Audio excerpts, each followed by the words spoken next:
Hello again, it's Adrian. So in the last lesson, lesson 1, we looked at the importance of reading the source in AKC language paper 1.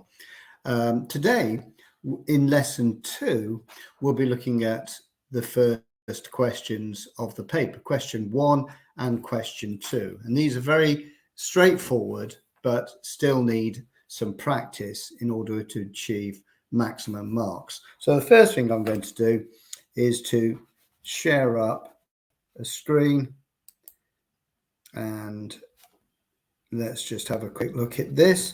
So basically, question 1, when you've read the source about Jamaica Inn, it literally says list 4 things. And when it says list, it doesn't mean you have to write a full sentence, you know, that the writer uses this. You can just list 4 things from this part of the text about weather in Cornwall. And if we go back to the source and we look at that demarcation, what you need to do is go through the source and you can see things that reflect about the weather straight away. So having a quick look at all the things that we could do about the weather, and it takes very little time to find it. Look, so without even, remember, we've read the source really well, so we know what's coming up. So having now done that, I've picked out 4 things very quickly. All I have to do is pretty much copy and paste them into the answer. List 4 things from this part of the text about the weather in Cornwall. So it's already there. So that is basically question 1. Now there are some practice question 1s on this particular thing. Let's just come back to the screen here, and let's look at the next part, which is question 2. So that has literally taken seconds, and yet, you know, a lot of students are advised to do a very quick question like that first, but I kind of think that it is not a big mark. It's 4 marks. And if you've read the source really well, you can do it really quickly without too much thought. You don't have to give explanation to your list in this question. So let's go back to a further question, which is a bit more detailed now. So it's question 2. And the question here is, look in detail at this extract from lines 8 to 18 of the source. Now, in language paper 1, they actually put part of the extract in the language question so that you don't have to go backwards and forwards here. But the important thing is to read now clearly what the question is. And this is an 8-mark question. Generally speaking, you would only want to spend about 10 minutes on this. So let's just see how the question is phrased, and it's 8 marks. It says, how does the writer use language? That's very generic. Here to describe. And then the important thing here is this, is the effects of the weather.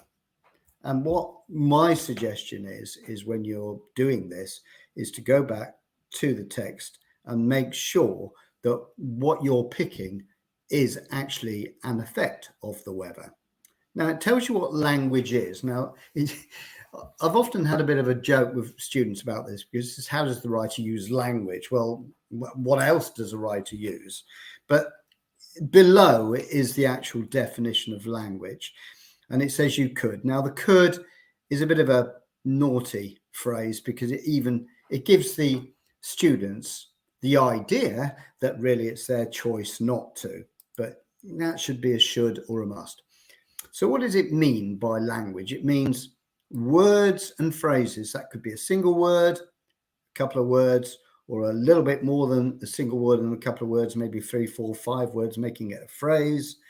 Then you've got language features, which are things like nouns, adjectives, adverbs, etc., and techniques. And techniques are the type of thing we learned way back in possibly year 4 in primary school. when we discussed metaphors, similes, alliteration, personification, oxymorons, and so on and so on. And finally, sentence forms, and that means the kind of the length of sentence, if it is it short or whatever. So when we go to do question 4, what we need to do is to find something that shows the effect of weather. So when you read it through here, it says the wind came in gusts, at times shaking the coach. So there's immediately an effect, shaking the coach. Now you have to ask yourself, what is that? Shaking the coach. Shaking, when you shake something, that seems to be a human characteristic.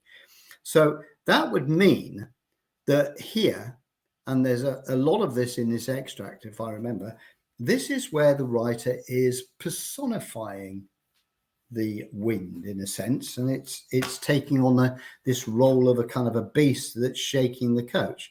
So when you come to do your answers, my suggestion is that you pick 4 references from the actual extract here and try to pick them in chronological order, because as we know, as we read through a text, it progresses and we learn more and more.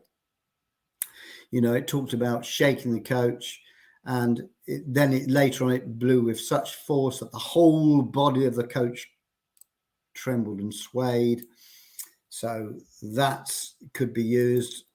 And then you've got rocking between the high wheels like a drunken man. So the wind is really knocking the coach around like a drunken man, somebody out of control. So you've got simile there, you've got a bit more personification there, and so on and so on. You would pick out 4 references, and there's plenty to go through.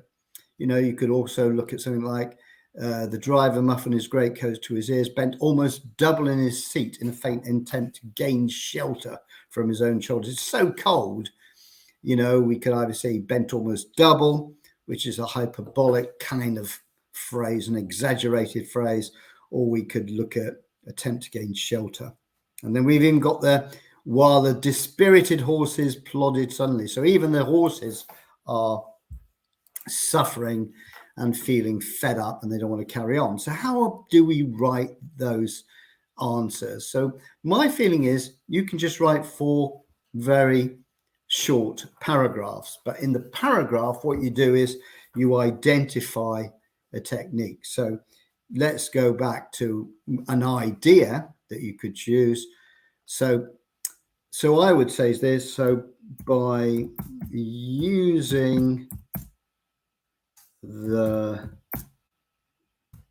personification of the wind shaking the coach,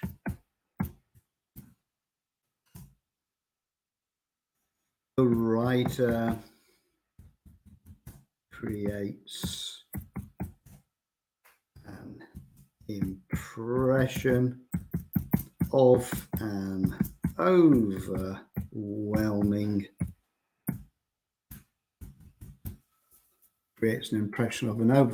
force